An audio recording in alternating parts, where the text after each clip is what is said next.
कोई न मेरा है, तेरे बिन कोई न मेरा है, तेरे बिन कोई न मेरा है, तेरे बिन कोई न मेरा है, राज सहारा तेरा है, राज सहारा तेरा है, श्याम सहारा तेरा है, श्याम सहारा तेरा है, राज सहारा तेरा है, श्री राज सहारा तेरा है। बोलिए सद्गुरु महाराज की जय। आइए, आज श्रीमद् पीतक कथा का 16वां दिवस है। अभी तक महामती प्राणनाथ द्वारा विविध क्षेत्रों में जा करके जागरी की और लालदास के द्वारा पोरबंदर में मंदिर का निर्माण हुआ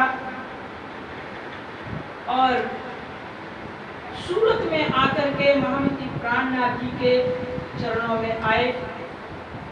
जामनगर जाने का जो संकल्प था वो सद्गुरु प्राणनाथ जी के कहने पर सूरत की गद्दी पर ही वह स्वरूप का दर्शन किया और उनके साथ जागने का लक्ष्य लिया। यहाँ लालदास जी कहते हैं कि अभी तक जो मैंने अभी तक महामती प्राणनाथ द्वारा प्रेरणा से जो लिखी है, लेकिन अब हम उनके साथ रह करके जो साथ में रह करके जागनी होगी, जहाँ जहाँ जाएंगे वो प्रत्यक्ष रूप दे करके वर्णन करेंगे। इसके बाद महामती प्राणनाथ जी के मुखारविंद से लालदास ने जब जागनी का जब लक्ष्य ले लिया तो स्वयं लालदास जी ने प्राणनाथ जी के साथ जैसे शरीर के साथ छाया चलती है, छाया शरीर की छाया की क्या तुलना कि जैसा जैसा शरीर करती है वैसी वैसी छाया करती है, यानी शरीर से विलग कोई काम छाया नहीं करती है। तो इसी प्रकार से महामती प्राणनाथ जी काया है, शरीर है और लालदास जी छाया, यानी छाया की तरह उनका अनुकरण किया। पोरबंदर में आज भी लालदास जी का मंदिर है और मंदिर के पास ही महात्मा गांधी का मकान है और इनकी जो माँ थी पुतली बाई वो भी कृष्ण भक्ता थी। और जब महात्मा गांधी अपनी माँ के साथ मंदिर में आते थे तो मंदिर में जो उन्हें शांति भाव मिला, एकता का भाव मिला, प्रेम का भाव मिला, तो जब उन्होंने वहां मंदिर में चौपाई पढ़ी, ब्राह्मण कहें हम पवित्र, उत्तम मुसलमान कहें हम पाक, दोनों मुट्ठी एक ठौर की एक बात हमारे जब ये चौपाई पढ़ी कि अरे हिंदू समाज में ब्राह्मण कहता कि मैं उत्तम हूँ, मैं श्रेष्ठ हूँ, मुसलमान कहते मैं पाक हूँ, पवित्र हूँ, लेकिन महामती प्राणनाथ जी कहती है तो दोनों एक ही जगह की मिट्टी है, एक राख बन जाती है, खाक बन जाती है। खाक माने उनको दफनाया जाता है तो उस मिट्टी में कीड़े लग जाते हैं तो खाक हो जाती है, हिंदू को जलाया जाता है तो राख हो जाती है। तो अंत में में भी एक ही साथ जाते हैं। बीच में मनुष्य अपने द्वारा, क्योंकि प्रकृति को मनुष्य जीतना चाहता है। अन्य जीव जंतु प्रकृति का उल्लंघन नहीं करते, जो उनको प्रकृति ने दिया है वैसे ही जीवन यापन करते हैं। लेकिन मनुष्य प्रकृति को जीतना चाहता है। तो प्रकृति को जब जीतना चाहता है तो फिर क्या होता है कि प्रकृति भी विघटित हो जाती है, परिवर्तन होते होते फिर वह अपनी स्थिति में आ जाती है। तो ऐसे ही जो महात्मा गांधी ने अपने प्रणामी संप्रदाय से जो लक्ष्य प्राप्त किया, उसी आधार पर उन्होंने सत्य और अहिंसा दो अस्त्र है। सत्य माने सत्य मार्ग पर चलूंगा, कितनी भी जीवन में कठिनाइयां आ जाएं, आपत्तियां आ जाएं, पर हम अपने लक्ष्य को नहीं छोड़ेंगे। और दूसरा अहिंसा, न हिंसा, यानी मैं हिंसा नहीं करूंगा, युद्ध नहीं करूंगा, हथियार नहीं चलाऊंगा, वाणी रूपी बाण के द्वारा, शब्द के द्वारा परास्त करके अपने देश को स्वतंत्र कराऊंगा। क्यों? कि मारेंगे किसको? सब अपने ही तो हैं, ये सभी में परमात्मा है, तो मरने वाला मारने वाला दोनों एक ही तो है, तो हिंसा क्यों करें? मनुष्य को परमात्मा ने बुद्धि और वाणी दी है, तो बुद्धि और वाणी के द्वारा परास्त करो, न कि हथियार के द्वारा। तो इस प्रकार से हम प्राणनाथ की जीवनी के माध्यम से ही महात्मा गांधी ने उनका अनुकरण किया, तो वो भी देश के राष्ट्रपिता। अब आगे है कथा मेरता किया। हर जते हज हित करी लेने को मक्का, पाते करी दयाल सो खूब करे दारुण का। महामती प्राणनाथ जी कह रहे हैं कि जागृति और आध्यात्मिक ज्ञान का प्रचार प्रसार, जागने का संदेश का लक्ष्य था जन जन तक पहुंचाना। जन माने प्रत्येक व्यक्ति का, भेदभाव नहीं करना है कि उच्च वर्ग को देना है, निम्न वर्ग को नहीं देना है, या अमीर को देना है, गरीब को नहीं देना है। जन जन को, प्रत्येक प्राणी को जागृत करने का उनका लक्ष्य था। ऐसा लक्ष्य लेकर के जब सूरत में आए, और सूरत में 1729 में आषाढ़ का महीना शुक्ल पक्ष की द्वितीया के दिन मंगलपुरी धाम की स्थापना हुई। बोले मंगलपुरी धाम की जय। जब यहाँ स्थापना हो गई, सूरत में इस समय वैष्णव लोग काफी संख्या में, वैष्णव संप्रदाय। देखिए पीछे भी आपने देखा होगा, ज्यादातर वैष्णव संप्रदाय के ये आकर के व्यवधान डालते हैं। वैष्णव माने हिंदू ही समाज के, क्योंकि अन्य समाज में, अन्य धर्मों में, सिख लो, चाहे ईसाई ले लो, चाहे मुसलमान ले लो, सभी में एक ही इष्ट को मानने वाले हैं। उनके दो इष्ट नहीं है, ना तो सिख में है, ना मुसलमान में है, ना ईसाइयों में, सबका एक ही परमात्मा है। लेकिन हिंदू में अनेकानेक देवी देवता माने जाते हैं, तो इसलिए हिंदू आपस में ही झगड़ रहे हैं, आपस में ही झगड़ा कर रहे हैं, अपने अपने देवता की प्रशंसा करते हुए। तो जो वैष्णव संप्रदाय के थे, वो बाह्य आडंबर और छुआछूत, कुरीति, कर्मकांड आदि का प्रचार प्रसार फैलाए हुए थे, तो उनसे उनकी रोजी रोटी चल रही थी। जब महामती प्राणनाथ जी आए, तो इन्होंने आत्मज्ञान का प्रचार प्रसार किया, धर्म समन्वय, कि देखो धर्म एक है, अनेक नहीं, परमात्मा एक है, अनेक नहीं। ये हम आप रूप को मान करके अलग अलग मानते हैं। जैसे हम आप एक हैं, माना कि आप एक हो, लेकिन स्वरूप तो एक है, रूप अनेक है। माना कि सुजाता है तो सुजाता तो एक ही है, सुजाता, लेकिन स्वरूप एक है, लेकिन रूप अनेक है। किसी की माँ है, किसी की बेटी है, किसी की सहेली है, किसी की पड़ोसन है, किसी की देवरानी है, किसी की ननद है, किसी की भौजाई है, यानी जितने हमारे संसार के संबंध हैं वो सारे संबंध एक ही व्यक्ति में अनेक रूपों में भरे हुए हैं, लेकिन स्वरूप एक है। तो ऐसी ही परमात्मा तो एक है, लेकिन हिंदू जो संस्कृति है वो अनेक रूपों में मानती है।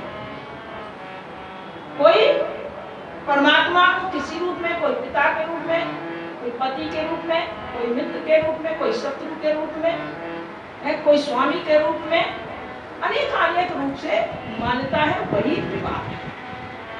तो यहाँ जब आडंबर भरा हुआ था तो गीता में भी आया है, अधर्मम धर्मम इति मन्यते इति तामसा व्यक्ति।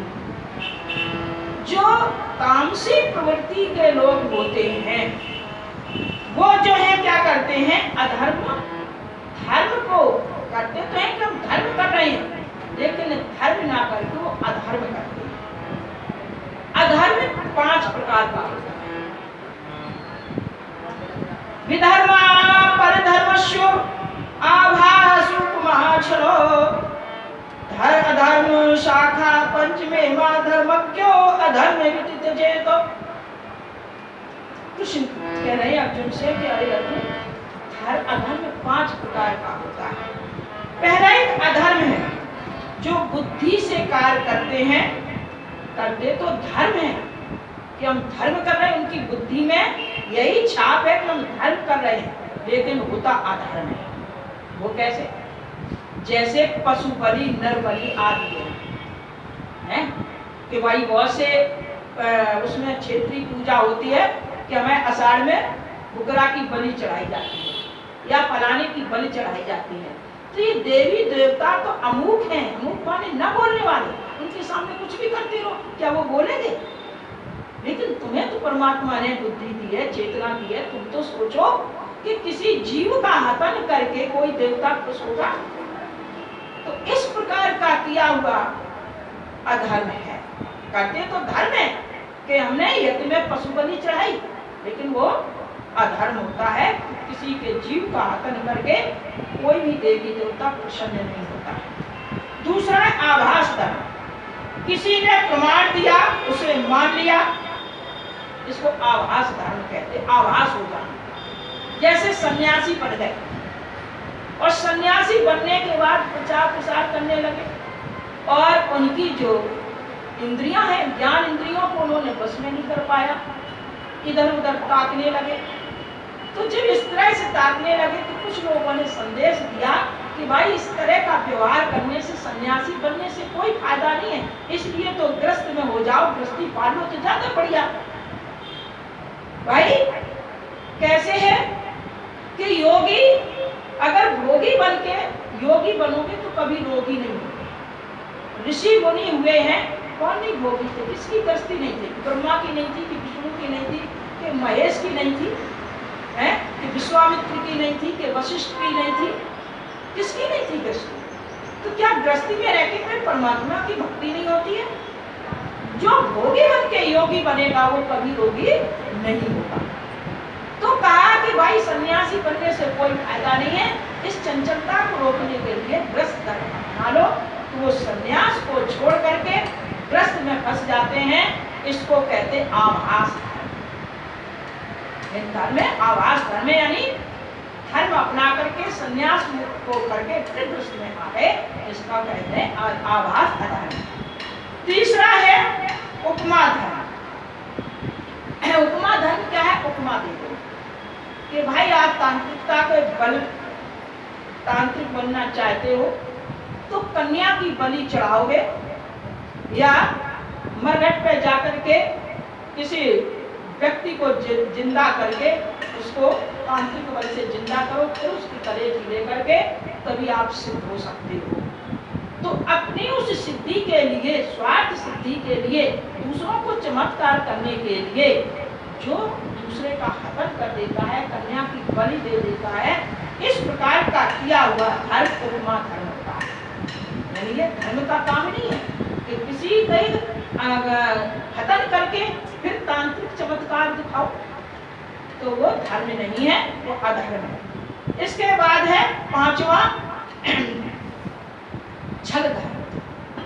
छल धर्म किसको कहते हैं? जैसे यहाँ हमने दिए कि जहाँ मंगलपुरी धाम में पारायण हो रहे हैं या वो मेला चल रहा है, 21 रुपये वहाँ का पारायण पूजा न्यौछावर है, ये हमारी तरफ से एक पारायण पे वो दे देना जाके। आप गए तो वो हमारा नाम ना लेकर के अपने नाम से रसीद कटवाए कि हमारे तरफ से एक पारायण, तो इसको कहते हैं छल धर्म। यानी दूसरे के पैसे से, दूसरे के नाम से अपने नाम को धर्म में पैसा लगाना, इसको कहते हैं छल धर्म। तो ये धर्म नहीं है। आपने तो देखा, हम अपनी दृष्टि से यहाँ हमने सबके सामने दिखा दिया कि 21 रुपए दिए दान में, लेकिन वो छल का है। दिया तो दूसरे ने, लेकिन उनका नाम ना लेकर के हम अपना नाम कर दिया, ये हुआ छल। तो इस प्रकार से भगवान गीता में अर्जुन को कहते हैं कि इस प्रकार का जो धर्म है वो अधर्म होता है। लोग अपनी दृष्टि में सोचते हैं कि मैंने धर्म किया, लेकिन वो अधर्म है। तो इस प्रकार से जो वैष्णव संप्रदाय के लोग कर्म कांड में फंसे हुए थे, कर्म कांड को देख करके छुआछूत आदि मानते, बाह्य आडंबर करते, तो महामती प्राणनाथ जी कहते कि अरे वैष्णव, ये वैष्णव धर्म नहीं है। आप जो है विविध पत्ते पत्ते पे दौड़ते हो, जो मूल आत्मा है उसका जो पति परमात्मा है उसके प्रति तुम्हारा भाव नहीं है। ये शरीर की लक्ष्य की प्राप्ति के लिए इधर उधर भटकते हो, तो आपकी स्थिति कैसे होती है? जैसे एक प्रधानाचार्य थे, एक नदी बह रही थी, मतलब तेज थी, नाव पड़ रही थी उसमें, तो नदी पार करके नाव में बैठ करके स्कूल आते थे। स्कूल की छुट्टी के बाद पहुंचे तो देखा कोई भी नहीं, अकेला नावक है। उन्होंने कहा भैया और यात्री मिलेंगे नहीं, तो हमें अकेले उतार दो। तो उसने प्रधानाचार्य को बिठा लिया नाव में, चलाने लगा नाव। प्रधानाचार्य बोले क्यों भाई, तू अंग्रेजी जानता है? बोला महाराज हम कहाँ जाने अंग्रेजी, हमारे माता पिता गरीब हैं, कभी स्कूल देखा नहीं, कहाँ से अंग्रेजी जानेंगे, हम अंग्रेजी नहीं जानते। तो बोले तुम्हारा जो है 1/2 भाग जिंदगी का बेकार हो गया कि तुम्हें अंग्रेजी नहीं आती। ध्यान से सुनना। आगे बढ़े, फिर कहने लगे कि भाई तू किताब गणित जानता है? बोले महाराज हम नहीं जानते। बोले पैसे ऐसे देते तो कैसे? बोले हम 10 तक के जानते हैं, 1 2 3 4 5 9 10 तक गिन लेते हैं, और नाविक को मिलता ही कितना है, 2 रुपया 4 रुपया 10 रुपया, ज्यादा मिलता नहीं। ज्यादा मिलता है तो ढेर बना लेते हैं, 10 का एक बना लिया, फिर दूसरा बना लिया, तीसरा बना लिया, 10 हो गए तो 10 के 100 हो गए, 10 के 10 हो गए 100 हो गए। ऐसे हम गणना कर लेते हैं, गुणा जोड़ घटाओ भाग, ये हम कुछ नहीं करते। बोले तो तेरी 2/3 जिंदगी बेकार हो गई। आगे बढ़े, बोले तू हिंदी जानता? बोले महाराज बोलचाल की हिंदी जो बोली जाती वो जानती, लेकिन लिखना पढ़ना में नहीं जानता। तो बोले तेरी 1/2 जिंदगी बेकार हो गई। 1/2, 1/3, 3/4 बेकार हो गई जिंदगी। आगे बात करते करते बीच धार में नाव आई, हवा का झोंका ऐसा आया कि नाव में पानी भरने लगा। नाविक बोला महाराज तैरना जानते हो? बोला नहीं जानते। तो बोले हमारी तो 1/2, 1/3, 3/4 गई, तुम्हारी पूरी जिंदगी बेकार हो गई। काहे? हम तो तैरना जानते हैं तो तैर करके निकल जाएंगे, लेकिन आप तैरना नहीं जानते तो हिंदी गणित अंग्रेजी सब तुम्हारी डूब गई। तो कहने का आशय है, इससे हमें ये सीखना है, जो प्रधानाचार्य है वही वैष्णव संप्रदाय है, कर्मकांड पूजा करने वाले हैं। जो कर्मकांड की पूजा करते हैं वो कर्मकांड में पढ़ करके विविध योनियों में भटक जाते हैं, वही संसार रूपी नाव में डुबकी लगाने लगते हैं। लेकिन जो तैरना जानता है तैरना माने आत्मचिंतन के परमात्मा मेरा, उन्हीं की मैं अंश हूँ, आत्मा हूँ, परमात्मा मेरा मालिक है। उसी ने ये सारा संसार ब्रह्मांड बनाया है, उसी ने ये प्रकृति दी है, उसी ने ये जीवन दिया है, उसी ने इस शरीर की रक्षा के लिए समाज परिवार बनाया है। सब उसी की कृपा है, उसको मैं धन्यवाद देता हूँ। इस प्रकार से आत्मा से परमात्मा को धन्यवाद देते रहोगे, यही पूजा है, यही प्रार्थना है। और ये शरीर कर्म के लिए मिला है, कर्म करते रहोगे तो ये संसार रूपी नदी से पार हो जाओगे, अन्यथा डुबकी लगा जाओगे। तो इस प्रकार से महामती प्राणनाथ जी कहते हैं कि तुम कर्म कांड में फंसने के कारण तुम इधर उधर भटक करके संसार रूपी नदी में डूबते हो, और जो आत्मचिंतन करने वाला है, परमात्मा पर आश्रित रहने वाला है, वो इस संसार रूपी नदी से पार हो जाता है। आइए वाणी सुने। ओ भाई मेरे वैष्णव, कीर्तन का चौथा पद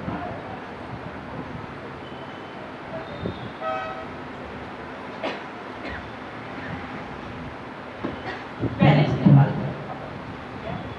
बोलिए श्री प्राणनाथ पानी पिलाओ, पानी।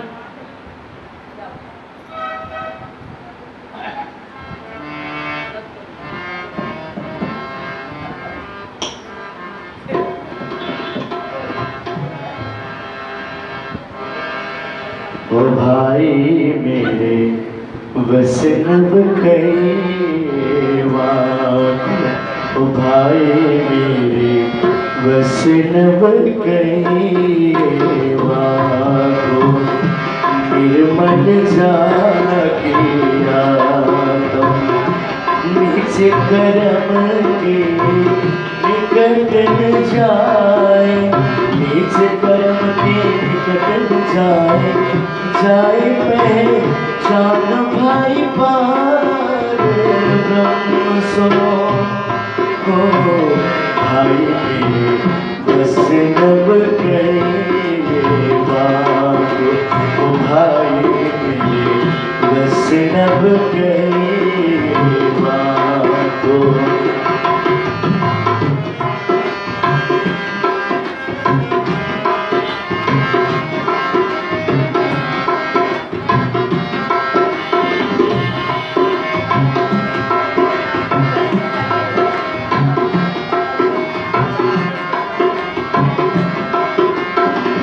इश्क लगाए प्यासों पूरा, इश्क लगाए प्यासों पूरा, खेले अब ना होए अहनिस, खेले अब ना होए अहनिस। वो अंधे अज्ञानी धर्म में भूले, वो अंधे अज्ञानी धर्म में भूले, परिया और प्रेम रस हो। ओ भाई मेरे वैष्णव कैवा को, ओ भाई मेरे वैष्णव कैवा को निर्मल जाकिया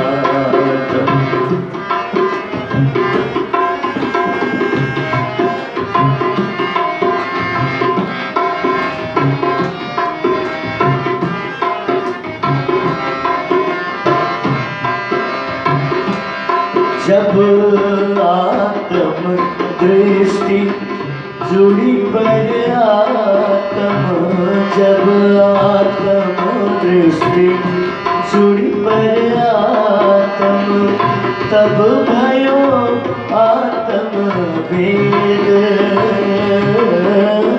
तब भयो आत्म भेद। या विद्लोक लगे नहीं कोई, या विद्लोक लगे नहीं कोई भगवती जाने बे ओ भाई मेरे बस नब गए वाको ओ भाई मेरे बस नब गए वाको निर्मल जाके आदम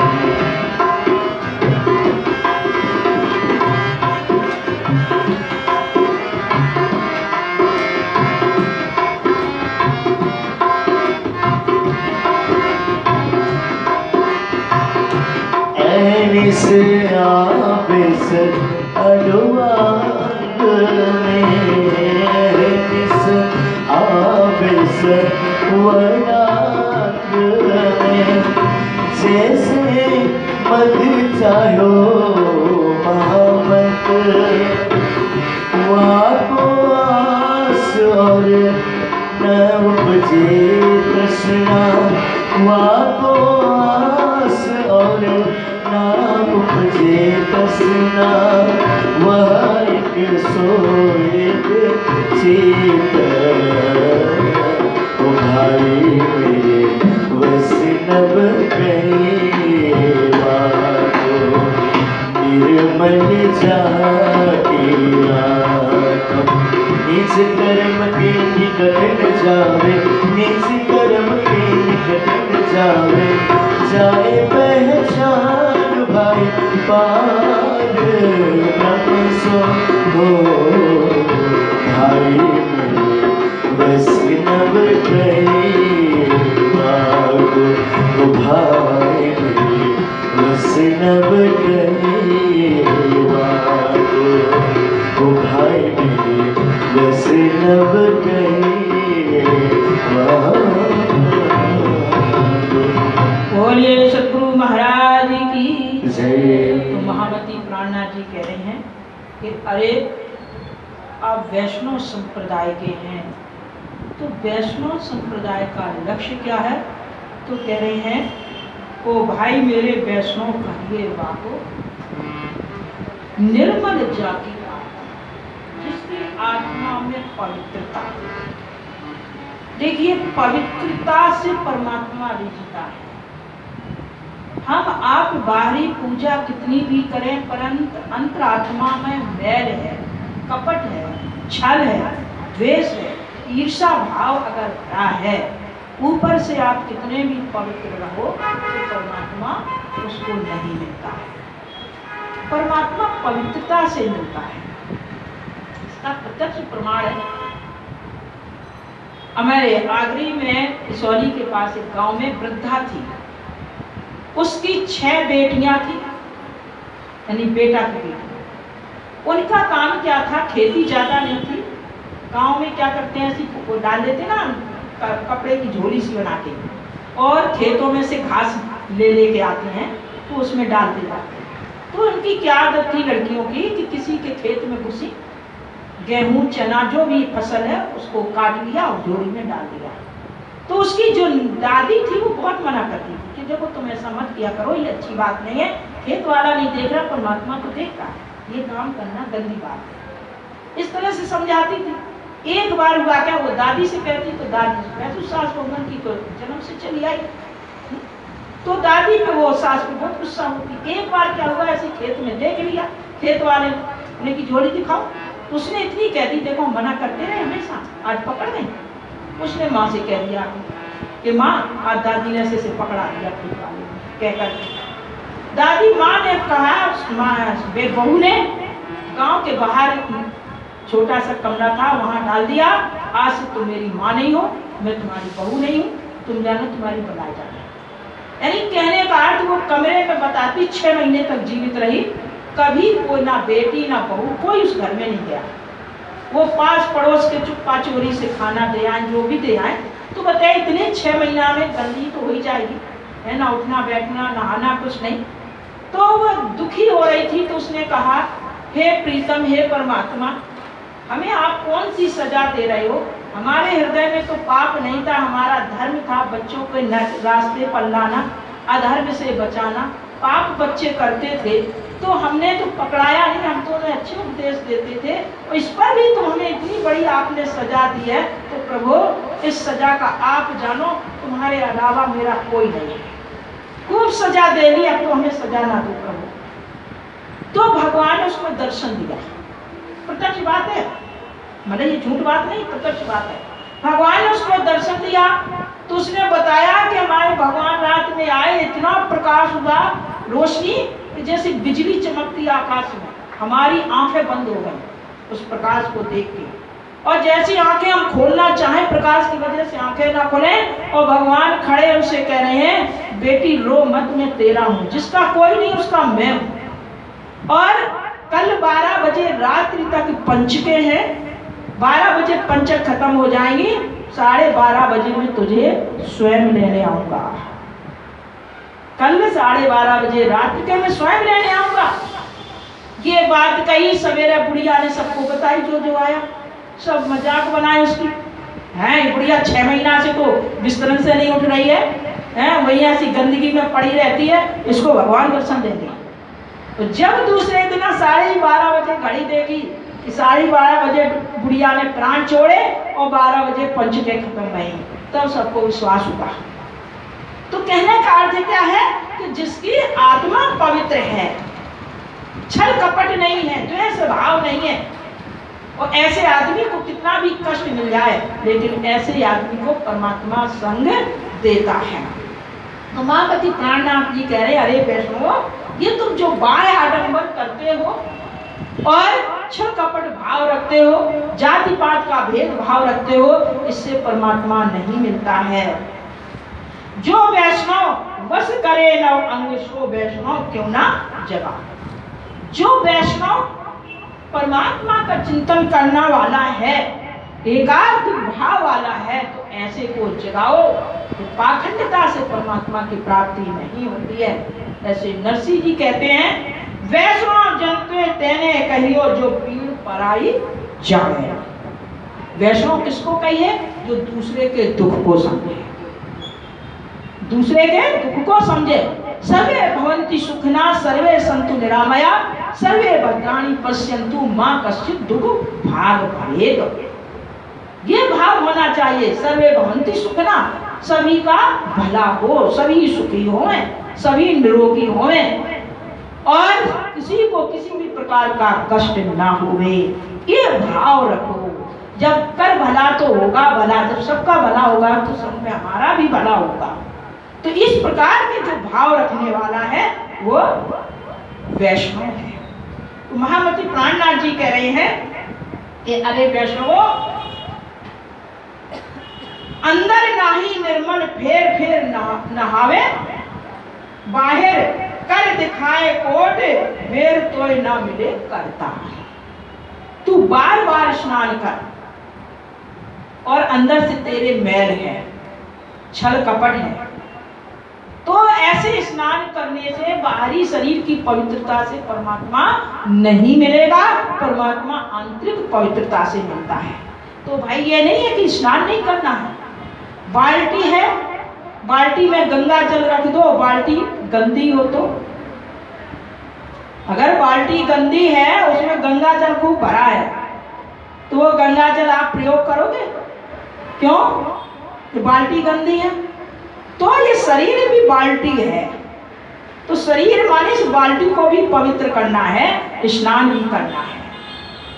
तो लेकिन स्नान के साथ साथ शरीर का स्नान से पवित्र होता है, मन वाणी से पवित्र होता है। जितनी वाणी में मिठास होगी है, उतना ही मन पवित्र होगा। क्यों? दूसरे के सामने मिठासता से बोलोगे, वो प्रसन्न होगा, तो आपका मन अपने आप प्रसन्न होगा।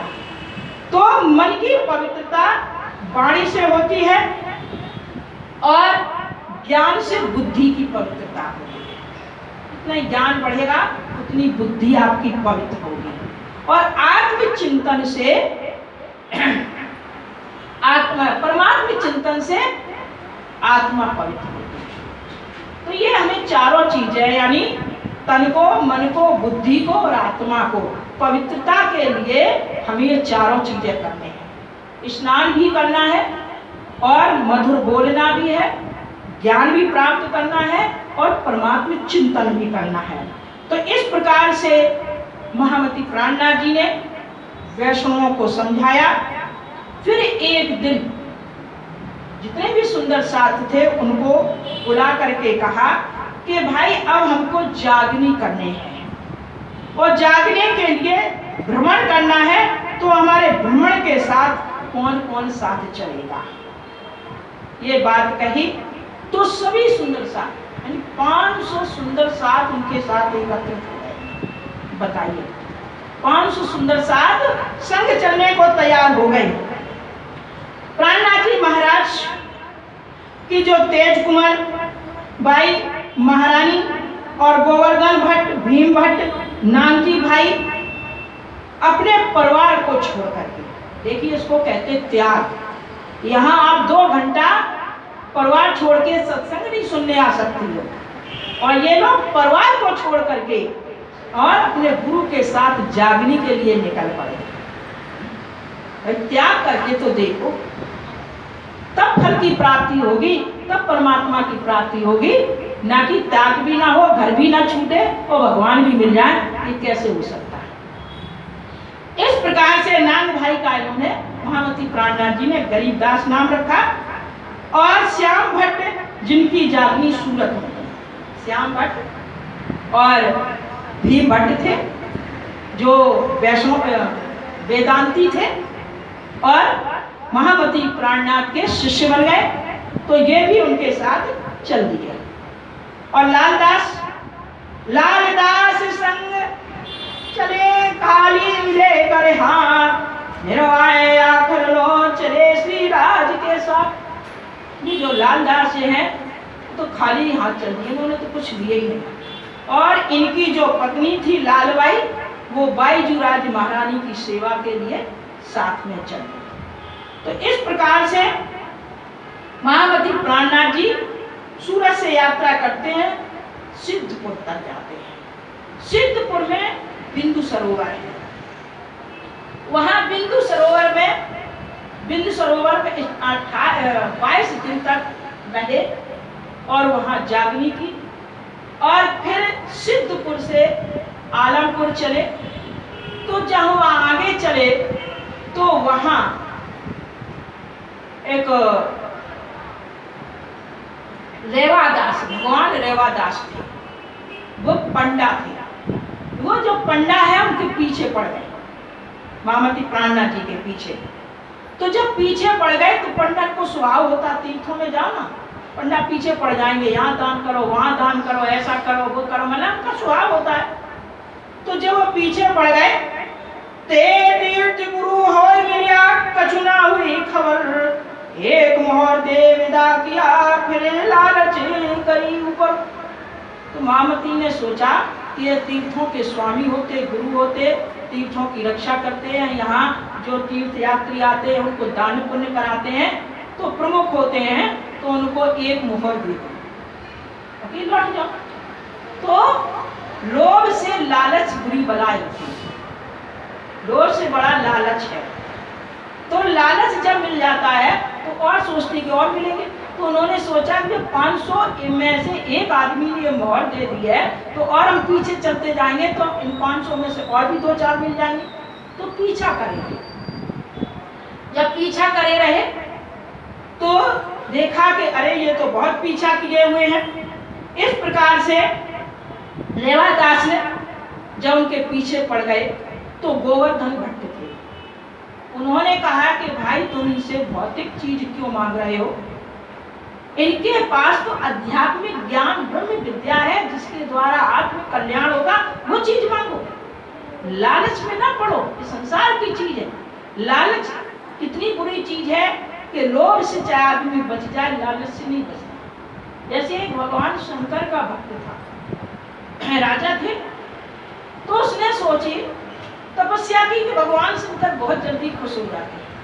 तपस्या की, भगवान शंकर उनकी तपस्या से खुश हो गए। भगवान ने कहा भी मांग लो। बोले प्रभु हम जिसको छू ले वो सोना होता है, ये हमें वरदान तथास्तु कह दिया। घर आए सबसे पहले खुशी में आकर के अपना मकान छुआ, सोने का हो गया। भीतर आए, प्यास लगी थी, पत्नी से कहा पानी लेके आओ। पत्नी जैसी गिलास में पानी लेके आई, गिलास हुआ सोने का हो गया, पानी भी सोने का हो गया। अब बताइए उससे प्यास बुझेगी? नहीं बुझेगी। इतने में बेटी आई, पिताजी आ गए, पिताजी आ गए, खुशी में पिता की गोद में बैठ गई, बेटी सोने की हो गई। भूख लगी, बोले रानी से बोले भाई भूख लगी, खाना लेके आ। जैसी थाली लेके आए, सामने रखा, सोने का हो गया, हर चीज सोने की, सब्जी सोने की, रोटी सोने की। अब तो तड़फड़ाने लगा राजा कि अब ऐसे सोने को हम क्या करेंगे। फिर जाके भगवान शंकर से तपस्या की कि प्रभु हमें ऐसी लालच बलाई नहीं चाहिए जिससे हमारी भूख प्यास भी न मिट सके। तो कहने का अर्थ है, जब ज्यादा लालच बढ़ता है, ज्यादा संपत्ति के वैभव में पड़ते हो, तो शरीर का भी ध्यान नहीं देते, कमाई में रात दिन कमाई में लगे रहते हो, रात दिन कमाई में लगे रहते हो, धन को जोड़ते हो। ज्यादा धन हो जाता है तो उसकी रक्षा चाहिए, वो चिंता। इधर रात दिन मेहनत करते हो तो शरीर में रोग हो जाता है, रोगी बन जाते हो, तो फिर इच्छा अनुकूल खा नहीं पाते हो। तो ऐसी संपत्ति, ऐसी लालच नहीं करनी चाहिए। जब इस प्रकार से गोवर्धन भट्ट ने कहा कि भाई इनसे आत्मज्ञान प्राप्त करो, ये भौतिक वस्तु से कल्याण नहीं होगा। जब ये बात कही तो तब अर्ज करी भगवान ने लगा दो कदम, और परे आत्म पहचान के जगाओ मेरी आत्म। जब ये बात सुनी तो भगवान जो रेवादास है वो जा करके महामती प्राणनाथ के चरणों में गिर गया। बोले प्रभु हमारी ये पर आत्म को जागृत करो, हम ये संसार में भटके हुए हैं, जागृत करो। समय बहुत कम है, कथा को जल्दी खींचना है कि समझा के कहेंगे, बताओ समझा के कहेंगे तो कथा छूटेगी, और जल्दी जल्दी कहेंगे तो समझ में नहीं आएगी। बोले श्री प्राणनाथ प्यारे की। तो इस प्रकार से जब रेवादास पीछे पड़ गए महामती प्राणनाथ जी के साथ, तो महामती प्राणनाथ जी ने आत्म जागृति करने के लिए क्या कहा? तब चार सुमन चलते कहे, याद करो निज धाम, जमुना ताल घाट की और अक्षर मुकार, ब्रजरास में हम थे भी तीसरे, तो अब खेल देख पीछे फिरे जाए लगे नित्य। तो महामती जी प्राणनाथ जी बोले कि याद करो उस निज धाम को। अरे रेवादास तुम परम धाम की आत्मा हो, याद करो उस परम धाम को जो निज परम धाम के अंतर्गत यमुना नदी है और हौज कौशल तालाब है, 7 घाट हैं, अक्षर धाम है। इन चीज को याद करो। तो महामती प्राणनाथ जी ने चार चीजें दी, परम धाम, ब्रज, रास और जागरण। ये 4 शब्द कहे उससे। जब ये 4 शब्द कहे, महामती प्राणनाथ जी तो आगे बढ़ गए और वो जो है वही 4 नाम को जपते रहा, यानी इसने उसी को मंत्र मान लिया, इसी को मंत्र मान लिया। क्योंकि जो महामती प्राणनाथ द्वारा ये जो ब्रह्म वाणी है उसमें 18,758 जो चौपाइयां हैं, उन 18,758 चौपाइयों में, जो 18,758 चौपाइयों में 4 ही शब्द का लक्ष्य है। परम धाम का वर्णन है, ब्रज का, रास का और जागरण। ये 4 ही शब्द से पूरा ये 18,700 चौपाई बन गया। तो ये सार है। तो इस सार मंत्र को ही इन्होंने दे दिया। जब ये रेवादास इस तरह से भजता रहा, भजते भजते 6 महीने हो गए भजन करते, मौन धारण इसने कर लिया। और जब मौन धारण कर लिया, मौन धारण करते करते जब अमृत की एक भी बूंद मिल जाए तो अमृत हो ही जाओगे। जब परम धाम की ये 4 शब्द मिल गए आत्म जागृति के, और उसने संकल्प ले लिया कि 6 महीने तक मौन धारण किए रहा, इस जाप को करते रहा, तो उसके अंदर आभास हुआ, आत्मज्ञान हुआ। इतने में जब पता चला गांव वाले को, तो सब गांव वालों ने आके घेर लिया कि आज रेवादास मौन को खोलेंगे। तो जैसी मौन खोलने की बात कही तो वहां केशव भट्ट थे। केशव भट्ट ने कहा कि भाई तुम्हें कौन सी ऐसी चीज मिल गई जिसके द्वारा 6 महीने से तुमने मौन धारण कर लिया है। तो उसने जब बताया कि परमधाम ब्रजरास जागनी, ये शब्द कान में पड़ते ही केशव भट्ट की जागनी हो गई। तो क्या कहने लगा, यह तो अक्षरातीत था, तुम ना करे पहचान। अबे मैं उतने ही जात हूं, मुझे आया ईमान। अरे हमारे अंदर ये सुन करके जागनी हो गई कि वो साक्षात पूर्ण ब्रह्म परमात्मा थे, तुमने उनको पहचान नहीं पाया। और ऐसा सुन करके उसने अपना एक वस्त्र और एक लोटा लेकर के घर से निकल पड़ा। इसको कहते ब्रह्म आत्मा। जो ब्रह्म आत्मा होती है तो लेस मात्र संगत से, ब्रह्म मुनि की संगत मात्र से जागृति हो जाती है और संसार की शुद्ध बुद्ध हो जाती है। वो है ब्रह्मात्मा। वो ब्रह्मात्मा नहीं है कि बार बार जगाने पर, ना उपदेश संदेश देने पर भी ये शरीर का, घर का, परिवार का, समाज का मोह न टूटे और हम अपने आप में बहुत वक्ता, बहुत ज्ञानी बने रहें। वो ब्रह्म ज्ञानी नहीं है, ब्रह्म मुनि नहीं है। ये हमें भीतर से देखिए कितने ऐसे हुए, क्योंकि ये आत्मा परमात्मा का मिलन है। जहाँ परमात्मा का साक्षात्कार हुआ, आत्मा की जागृति हो गई कि अरे ये तो स्वप्न में संसार है, ये